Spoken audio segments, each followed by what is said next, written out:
The houses in Kemmel and in most other villages in Heuvelland are less than 100 years old. During the First World War, the front line ran right through this area for 4 years. The inhabitants fled, and the villages and farms lay in ruins and were barely recognizable. After the war, the inhabitants faced an enormous task. They had to clear the rubble and build new houses, farms, and churches. Public buildings, such as churches, schools, and the rectory in which you are now standing, were rebuilt first. The building style refers to the rich Flemish past.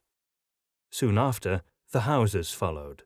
They were built in the same rural style as the pre-war houses, but often with an extra floor. The layout of the old village centres was also kept. The layout dates from the Middle Ages. In those times, the feudal lords ruled over vast lands on which they created a motte. On this man-made mound, they would build a castle, and at the foot of the hill a farm. Some of these settlements later became villages with a church and houses. Galooye, near Loker, one of the villages in Heuvelland, is a striking example of a motte. Also, village squares often had medieval roots. The Dries, as it was then called, is a communal plot where farmers brought their cattle to graze. The nearby village square of Kemmel takes its name from that word.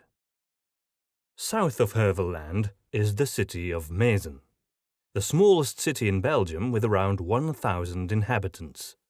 It gained city status because of its favorable location on the trade route that connects Yper and Lille and the rivers of the IJzer and the Leie. During the Middle Ages, its annual fair attracted tradesmen from the wider area. Mezen was also known for its flourishing nunnery, which was established in the 11th century by Adela, the Countess of Flanders. The abbey was located in the city centre, where the church is now. After the First World War, during which Mezen was completely destroyed, only the church was rebuilt.